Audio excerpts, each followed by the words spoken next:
வணக்கம் நேர்களே. இப்பொழுது நம்ம பார்க்க இருப்பது எஸ்டி கோண்டாய். இது ஒரு கப்பல் கட்டும் நிறுவனம், தென் கொரியாவை சேர்ந்தது. தமிழ்நாட்டில் இவர்கள் 2025இல் திமுக அரசுடன் ஒரு MOU சைன் பண்ணியிருந்தாங்க. தூத்துக்குடியில் ஒரு கப்பல் கட்டும் தொழிற்சாலையை அமைக்க இருப்பதாக அறிவித்திருந்தார்கள். அதுக்கப்புறம் ஆட்சி மாற்றம் ஏற்பட்டது. ஆட்சி மாற்றம் ஏற்பட்டவுடன் திருப்பி திமுக தோல்வி அடைஞ்சு தாவேக்கா வந்தது. அதற்கு புதிய தொழில்துறை அமைச்சராக திரு கீர்த்தனா அவர்கள் நியமிக்கப்பட்டார்கள். அந்த காலகட்டத்தில் ஒரு 30-40 நாட்களுக்குள்ள கிட்டத்தட்ட ஒரு 50,000, 40,000, 60,000 கோடின்னு சொல்றாங்க. அந்த அளவுக்கு இன்வெஸ்ட்மெண்ட் ஆந்திராவுக்கு போயிடுச்சு. அதாவது இதெல்லாம் தமிழ்நாட்டில் நாங்கள் முதலீடு செஞ்சு தொழிற்சாலையை தொடங்குவதற்கு திமுக அரசுடன் அவர்கள் கடந்த டிசம்பர், பிப்ரவரி வரைக்கும் போட்ட MOU. இந்த MOக்கள் உறுதிப்படுத்தப்பட்டு தமிழ்நாட்டில் தொழில் தொடங்கணும் அவங்க. ஆனால் அவர்கள் ஆட்சி மாற்றத்துக்கு அப்புறமாக அவர்கள் ஆந்திரா நோக்கி சென்று விட்டார்கள். இது ஒரு பெரிய ஒரு விவாத பொருளாக அமைந்தது. அதில் ஒரு ஷிப்பிங் நிறுவனம் தான் மாஸ்கான். அவங்க ஒரு ஆந்திராவில் போய் 30,000 கோடி இன்வெஸ்ட்மெண்ட் பண்ணிட்டாங்க. அந்த நிறுவனம் தமிழ்நாட்டில் தூத்துக்குடியில் இன்வெஸ்ட்மெண்ட் பண்ணுறதாக MOU திமுக அரசுடன் சைன் பண்ணியிருந்தது. இந்த ஆட்சி வந்ததுக்கு அப்புறமா அந்த நிறுவனமும் ஆந்திரா பக்கம் போனதுனால பெரிய பேச்சு பொருள் ஆச்சு. ஏன்னா மஸ்கான் நிறுவனம் கிட்டத்தட்ட 15,000 கோடி இங்கே இன்வெஸ்ட்மெண்ட் பண்ணதை அறிவிச்சாங்க. அங்கே போய் 30,000 கோடி இன்வெஸ்ட்மெண்ட் பண்ணுறாங்க. அதனால வேலை வாய்ப்பு அதிகம், அதை ஏன் விட்டீங்க அப்படின்னு சொல்லி இங்கே பெரிய விவாத பொருள் ஆகும்போது தான் என்னென்ன கம்பெனி போச்சுங்கிற லிஸ்ட்டெல்லாம் எடுத்து சோசியல் மீடியாக்கள் வெளியிட்டன. அப்படி வெளியிட்டு பார்த்தா கிட்டத்தட்ட 40-44 கோடி வரைக்கும் இன்வெஸ்ட்மெண்ட்டு ஆந்திராவுக்கு போயிருக்கு. இவங்களை ஏன் இங்கே உறுதிப்படுத்தி அவங்கள இங்கே இன்வெஸ்ட்மெண்ட் பண்ண வைக்கலை அப்படின்னு இந்த அரசு மேலே ஒரு குற்றச்சாட்டு வந்தது. அதில் கீர்த்தனா தொழில் அமைச்சராகனால அவங்க சம்மந்தப்பட்ட துறையாக இருந்தனால அவங்க மேலே நிறைய விமர்சனங்கள் எழுந்தது. அந்த நேரத்தில் இவங்க என்ன பண்ணாங்கன்னா, கோண்டாய் நிறுவனம் அதுவும் திமுக அரசுடன் MOU சைன் பண்ணியிருந்தது. அதுவும் ஆந்திரா பக்கமும் வேற எங்கேயும் சென்றிடக்கூடாதுங்கிற ஒரு அவசரமாக தென்கொரியாவில் போய் சியோல் நகரில் அதனுடைய கட்டுமான பகுதிகளை பார்வையிட்டு அந்த அதிகாரிகளுடன் சமரசமாக ஒரு பேச்சுவார்த்தை நடத்தி எங்கள் தமிழ்நாட்டுக்கு வாங்கன்னு சொல்லி உறுதிப்படுத்திட்டு வந்தாங்க. இங்கே அடுத்த சில வாரங்களில் நம்ம முதலமைச்சரை பார்த்து ஒரு MOU சைன் பண்ணி பாப்பா மஸ்கான் போனாலும் போராட கோண்டாய் வந்துடான்னு சொல்லி ஒரு சந்தோஷமாக இருந்த நிலையில் இப்போ பார்த்தீங்கன்னா அதே கோண்டாய் நிறுவன அதிகாரிகள் சியோல் நகரில் ஆந்திர பிரதேச அமைச்சர் யோகேஷ் அவர் தலைமையிலான குரூப் அதிகாரிகளுடன் சந்தித்து பேச்சுவார்த்தை நடத்தியுள்ளார்கள். இது ரொம்ப அதிர்ச்சிக்குள்ள தகவலாக இருக்கிறது. ஏன்னா MOU சைன் பண்ணிட்டா அடுத்தல அவங்க தூத்துக்குடியில் தான் இன்வெஸ்ட்மெண்ட்டுங்கிறத உறுதி பண்ணிட்டா அடுத்தல அவங்க வேற யாரு கூட பேச மாட்டாங்க. முதலீடு செய்வதற்கு வாய்ப்பை கொடுத்து ஆராய்வதற்காக தூத்துக்குடி துறைமுகம் வருவாங்க. அங்கேருந்து அவங்க அடுத்த வேலையை ஆரம்பிச்சிருப்பாங்க. ஆனால் அந்த பாயிண்ட்டுக்கு அவங்க போகலைங்கிறது தெரிகிறது. இப்போ அவங்க ஆந்திராவுடன் பேசி ஆந்திரா அமைச்சர் எங்கள் கடற்கரைக்கு வாங்க, 1000 கிலோமீட்டர் தூரத்துக்கு எங்களுக்கு கடல் வழிப்பாதை இருக்குது, நீங்கள் ஆய்வு செய்யுங்க. ஆல்ரெடி நாங்கள் கப்பல் கட்டும் துறைக்கு நாங்கள் சிறப்பு ஒரு குழு அமைச்சிருக்கோம், அதில் மஸ்கான் நிறுவனமும் பயன்பெறுது, அவங்களும் செய்கிறாங்க அப்படின்னு அந்த தொழில் ரீதியாக எடுத்து பேசியிருக்கிறாங்க. ஸோ எப்பவுமே ஒரு முதலீட்டாருக்கு தொழில் ரீதியாக பேசும்போது அந்த விவரங்களை அடுக்கும்போது அவங்களுக்கு ஒரு நம்பிக்கை வரும். அந்த நம்பிக்கையின் பேரில் அவங்க ஆந்திரா செல்வதற்கு வாய்ப்பு பிரகாசமாக இருக்குது. இப்போ தமிழக அரசு என்ன செய்ய போகுது? பெரிய ஒரு கேள்விக்குறி. ஆம், இந்த அரசை நம்பி பெரிய நிறுவனங்கள் ஏன் விலகி போகின்றன? இன்னைக்கு பார்த்தீங்கன்னா நமது அதிமுக பொதுச் செயலாளர் முன்னாள் அமைச்சர் திரு எடப்பாடி அவர்கள் ஒரு அறிக்கை வெளியிட்டிருக்கார்கள். கோண்டாய் நிறுவனம் 30 வருஷத்துக்கு முன்னாடி தமிழ்நாட்டில் கால் வச்சு தமிழ்நாட்டை பற்றி நல்லா தெரியும், அரசியல் தெரியும், இந்த வெதர் வெப்பன்ஸ் தெரியும், எல்லாமே தெரியும், தமிழ்நாட்டில் எங்கெங்கே என்ன இருக்குங்கன்னு தெரியும். அந்த நிறுவனமே ஆந்திரா பக்கம் போகுது. அதுக்கான சூழ்நிலை உருவாகியிருக்குன்னா இந்த அரசுக்கு இந்த அரசின் மீது அவர்களுக்கு நம்பிக்கை இல்லை. அந்த தான் வெளிப்படுத்துது. ஏன் இவங்க நம்பிக்கையை வெளிப்படுத்தலை? அவங்க கிட்ட பேசி இவங்க நம்பிக்கைத்தன்மையை கொடுக்கல அப்படிங்கிற ஒரு கேள்வியை எழுப்பியுள்ளார். இது கம்பெனிகளுக்கு நம்பகத்தன்மையை இழக்கும். ஏன்னா இங்கே இருக்கிற கம்பெனிங்களும் நம்பகத்தன்மை இழக்கும். அவங்க எக்ஸ்டெண்ட் பண்ணுறதுக்கே பயப்படுவாங்க. அடுத்தால புதிய நிறுவனங்கள் வர்றதுக்கும் பயப்படுவாங்க. ஆல்ரெடி நிறைய கம்பெனி போச்சு, ஹோண்டாயும் போச்சுன்னா என்ன ஆகும்? தூத்துக்குடியை பாருங்க. தூத்துக்குடி வறண்ட பூமி. தூத்துக்குடியும் சரி, திருநெல்வேலி அந்த சைட்லலாம் எல்லாருமே வேலை வாய்ப்புனா சென்னை நோக்கி பாய்க்கணும், பெங்களூர் போகணும், பாம்பே போகணும், கொல்கத்தா போகணும்.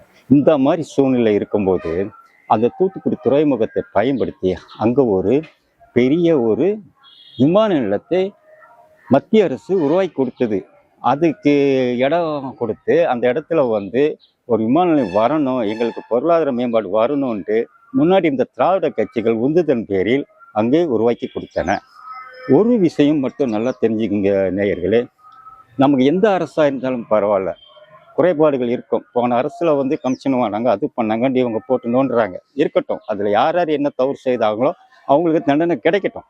ஆனால் தொழில்துறையை பொறுத்த வரைக்கும் போன அரசு, திமுக அரசு சிறப்பாக செயல்பட்டது. டிஆர்பி ராஜா அதுக்கு தகுதியான ஆளாக இருந்தார்.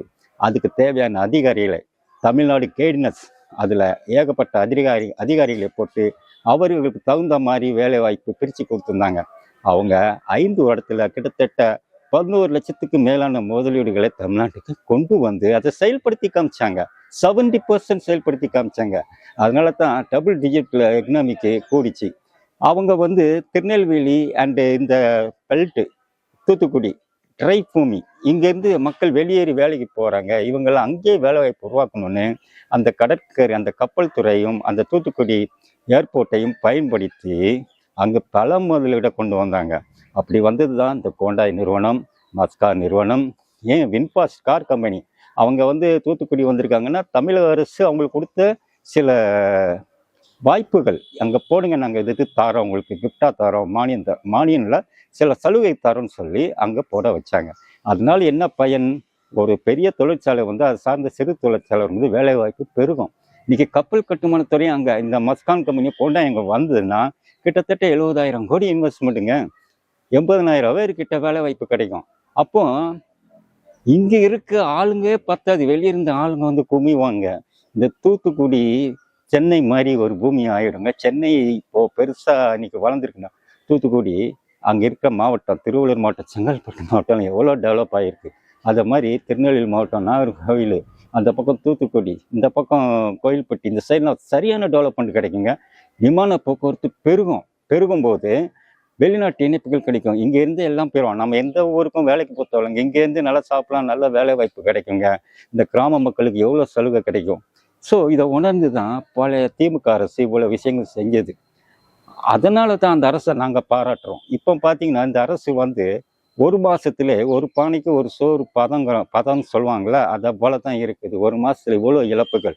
இருக்கிற கம்பெனிலாம் போகுது, இவன் பெரிய கம்பெனி எப்படி வரும்? ஸோ இந்த தமிழ்நாடு கைட்னஸில் பார்த்தீங்கன்னா திமுக ஏற்படுத்தி வச்சிருந்த அந்த அமைப்பில் 10 அதிகாரிகள் ராஜினாமா செஞ்சுட்டு போயிருக்காங்க. அவங்க ஏன் ராஜினாமா செய்யணும்? அவங்கள யார் ராஜினாமா பண்ண சொல்லி அவங்கள வந்து நிர்பந்தம் பண்ணது? ஸோ அவங்களுக்கு பழைய கான்ட்ராக்ட்ஸ்லாம் இருக்கும். யார்கிட்ட பேசும்? ஹோண்டாய் கம்பெனியா, அந்த மஸ்கான் கம்பெனியா, எப்படி பேசி கொண்டு வந்தாங்க? அந்த திறமை அவங்ககிட்ட தான் இருக்கும். அவங்கள பயன்படுத்தணும். அவங்க ராஜினாமா பண்ணிட்டு போகிறாங்கன்னா நிர்வாகத்தில் திறமையற்றவங்க இருந்தால் நல்ல அதிகாரிகள் ராஜினாமா பண்ணிட்டு போயிடுவான். இதுதான் நிலைமை, இதான் உண்மை. நம்ம தொழில்துறை அமைச்சர் கீர்த்தனா அவர்களே சிந்திங்க. நீங்கள் வந்து சின்ன வயசில் இவ்வளோ பொறுப்புக்கு வந்திருக்கீங்க, அதுவும் தமிழ்நாட்டு மக்கள் கொடுத்துருக்குறாங்க. இதை மக்களுக்கு நல்ல முறையாக பயன்படுத்தணும். தொழில்துறைங்கிறது சாதாரண விஷயம் கிடையாது. இப்போ அது பெரிய பிஸியான துறை. அதை விட்டுட்டு நீங்கள் வேறு துறையெல்லாம் போய் ரீல்ஸ் போடுறதுக்கு முக்கியத்துவம் கொடுக்குறீங்க. தொழில்துறையில் இருந்து அந்த மக்களுக்கு, தமிழக மக்களுக்கு என்ன செய்யணும், அதில் நிறைய டீம் உருவாக்குங்க. போன அரசு வந்து இந்த நான் ஃபுட் லெதர் கம்பெனி நிறைய தமிழ்நாட்டுக்கு வந்தது. எப்படி வந்தது தெரியுமா? ஒரு கார் கம்பெனி வந்ததுன்னா 15,000 கோடி 10,000 கோடி இன்வெஸ்ட்மெண்ட் பண்ணுறான். ஆனால் வேலை வாய்ப்பு பார்த்தா 2,000 பேர் தான் கிடைக்கும். ஆனால் எல்லாம் மெக்கானிசம் அந்த மாதிரி ஆகிப்போச்சு. அப்போ தமிழ்நாடு அரசு யோசித்தது, நிறைய பேருக்கு வேலை வாய்ப்பு நிரந்தரமாக கிடைக்கணும். இந்த மாதிரி மெக்கானிசம் இல்லாத தொழில் எதுனா நான் ஃபுட் சர்க்குலர். ஸோ அதை இங்கே கொண்டு வந்தால் ஒரு கம்பெனி இன்வெஸ்ட்மெண்ட்டு கம்மி. பார்த்தீங்கன்னா 2,000 கோடி 3,000 கோடி தான் இருக்கும். 20,000 பேருக்கு வேலை கிடைக்கும். அதை சார்ந்த பல தொழில்கள் அங்கே வரும். அதை உணர்ந்து அதுக்குன்னு ஒரு டீம் அமைச்சு திட்டமிட்டு அந்த நிறுவனம்லாம் போய் அதிகாரிகள் நேராக சந்தித்து பேசினாங்க. பேசி அவங்கள கூப்பிட்டு வந்தாங்க. அப்படி வந்தது தான் தென்கொரியாவில் வந்து கிட்டத்தட்ட 7-8 நான் லெதர் ஃபுட் கம்பெனிங்க வந்தாங்க. அதில் ஒரே ஒரு கம்பெனி தான் ஆந்திரா பக்கம் போச்சு. அப்போவே வந்து எல்லாம் பேசுனாங்க. விட்டாங்க. ஆனால் அவங்கள கூப்பிட்டு வந்ததே இவங்க தான் ஐயா. அதில் இன்னைக்கு கள்ளக்குறிச்சி, விழுப்புரம் மாவட்டத்துலலாம் நிறைய கம்பெனி, ஒரு கம்பெனி வந்து இங்கே நம்ம திருவண்ணூரில் போட வேண்டியது அது போயிடுச்சு. இப்படி இந்த கம்பெனிலாம் வந்ததுனால இப்போ அதெல்லாம் ஒன்று ஒன்றா ஓப்பன் ஆகும். 20,000 பேர் வேலை கிடைக்கும். அப்போ ஒவ்வொரு துறையில் எவ்வளோ திட்டம் போட்டு செயல்பட்டுருக்காங்க. ஸோ அதுக்கு அந்த அதிகாரிக பலம் வேணும். அதில் இருந்த அதிகாரிங்க பலம்னா அவங்க ஆலோசனையை பெறுங்க. பெற்று அந்த அதிகாரிகளை பயன்படுத்துங்க. துறையில் அவ்வளோ பிஸியான துறை. அதில் இருந்து அந்த ஆராய்ச்சி பண்ணி ஒவ்வொரு டிபார்ட்மெண்ட்லேயும் எப்படி முதலீட்டு இங்கே கொண்டு வரணும், என்ன செய்யணும் அப்படிங்கிறத யோசித்து பழைய நிர்வாகம் எப்படி செய்யப்பட்டது அதை அப்படியே செய்யுங்க. அந்த கம்பெனி இருக்குல்ல, பழைய ஆட்சியில் அந்த கம்பெனி, அதை தக்க வைக்க பாருங்க. பார்த்துட்டு புதுசாக கொண்டு வரதுக்கு என்னென்ன முயற்சி செய்யணும் அதை செய்யுங்க. செஞ்சீங்கன்னா உங்களுக்கும் நல்லது, தமிழக முதல்வருக்கும் நல்லது.